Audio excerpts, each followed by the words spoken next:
자, 제가 지금 소개할 사건은 40대 여성분을 대리했던 사건입니다.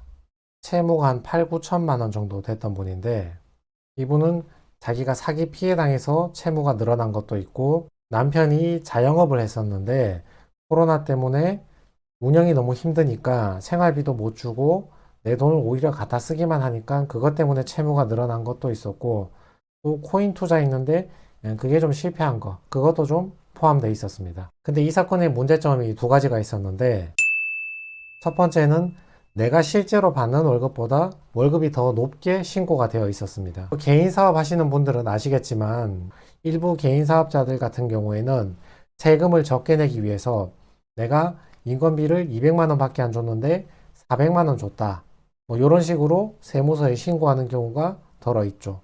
또는 직원을 한 명밖에 안 썼는데 일가 친척들을 직원으로 집어넣어가지고 월급을 줬다, 이런 식으로 해서 인건비를 늘려서 순이익을 줄여가지고 세금을 조금만 내는 경우가 많이 있죠. 보통 모르는 사이에서 이렇게 하는 일은 잘 없고, 이 여성분 같은 경우도 자기가 좀 알던 사람이 운영하는 사업장에서 근무를 했기 때문에 이렇게 내 월급보다 더 신고한다 그래도 그래 그렇게 하셔라 이렇게 오케이를 해줬던 겁니다. 급여가 있기 때문에 이 여성분이 회생을 하면 회생이 되긴 됩니다.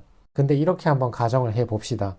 이 여성분이 월급이 150만 원이면 1인 생계비 약 120만 원을 제외하면 매월 30만 원만 변제금을 내면 되죠. 근데 이분이 450만 원의 월급을 받는다고 정해지면 1인 생계비 120만 원을 빼면 한 달에 330만 원의 변제금을 내야 되죠. 근데 실제로 받는 돈은 150만 원이잖아요. 근데 330만 원을 어떻게 변제를 합니까? 안 되지. 법원은 채무자의 급여를 판단을 할 때 무엇을 보고 판단하느냐?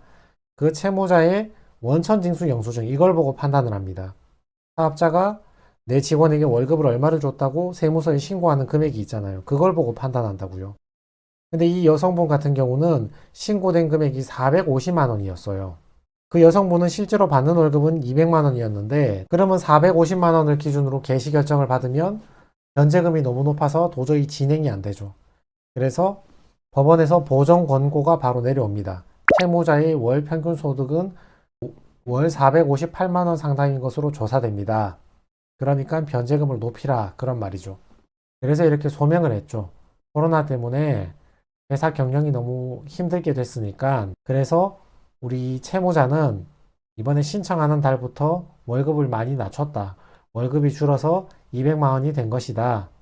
여기에 대한 상세한 진술서와 우리 대표자에게 사실 확인서를 제출하니까 이런 부분을 고려해서 내 월급이 200만 원인 것을 인정을 해 주십시오, 이렇게 제출했던 겁니다. 이번 사건의 두 번째 문제점이 드러났습니다.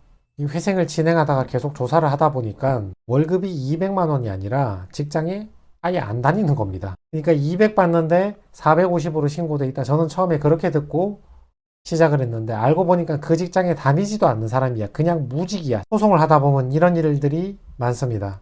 의뢰인들이 변호사에게도 모든 것을 다 말해주지 않습니다. 자기에게 불리한 것을 얘기하지 않는 경우가 많이 있거든요. 회생이란 것은 내가 채무를 1억을 가지고 있는 경우에 8천만 원은 탕감을 해주고 나머지 2천만 원은 36개월 동안 분할해서 잘게 잘게 쪼개서 천천히 변제하는 게 회생이라고 했죠. 그 말인즉슨 소액을 변제하는 것이긴 하지만 변제를 하긴 하는 것이니까 그 사람은 직업이 있고 소득이 있어야 합니다. 근데 이분은 조사 결과 그 직장에 다니지 않는 사람이었죠. 이렇게 되면 이분은 처벌을 받거나 아니면 회생이 기각될 우려가 있으니까 제가 급하게 임기응변으로 그럼 일단 그 직장 실제로 다니시라고 얘기했습니다. 평생 다니란 것도 아니고 회생 재판 이거 개시 결정까지 며칠 안 남았으니까 한두 달만 좀 다니고 계시라. 그래도 거짓말 할 수는 없지 않느냐. 실제로 거기 취업해서 월급 받고 다니시라. 이렇게 얘기했습니다. 그래서 여기 보시면 월 평균 수입 200만 원으로 그 직장을 다니는 것으로 그렇게 인정받아가지고 이분은 개인회생 개시 결정을 받게 됐죠. 그 회사 사장님한테 사실 확인서 같은 거 받아가지고 첨부해서 실제로 다니는 사람이다, 이렇게 확인을 받은 거죠. 이 사건을 담당하셨던 회생위원님도 뭔가 강하게 의심하는 눈치였습니다. 조사해보니까 안 다니는 것 같은데 지금 와서 다닌다고 하니까 굉장히 이상했던 거죠. 이게 문제를 삼으려면 충분히 문제를 삼을 수 있는 사안이었는데 다행히 이 사건 회생위원님은 처음에 문제를 삼으시다가 뒤에 가서는 그냥 넘어가 주셨습니다. 그래, 다니는 걸로 하자 하고 통과를 해줬죠.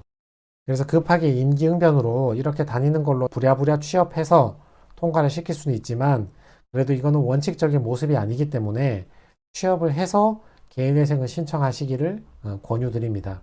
말하는 취업이란 것은 반드시 정규직 취업을 말하는 것이 아니라 일용직, 일당직, 편의점 알바, 식당 알바, 식당 설거지, 택배, 배달 어떤 일이든 상관없으니까 평생 다니라는 것도 아니고 개판하는 몇 달 동안만 다니시면 되니까 어디라도 좋으니까 취업을 해서 회생을 신청하시기를 권유드립니다. 그래서 오늘의 결론은 월급이 높으면 낮추는 방법을 연구해 보자. 그리고 직장은 구해서 개인회생 신청을 하자. 네, 이상입니다.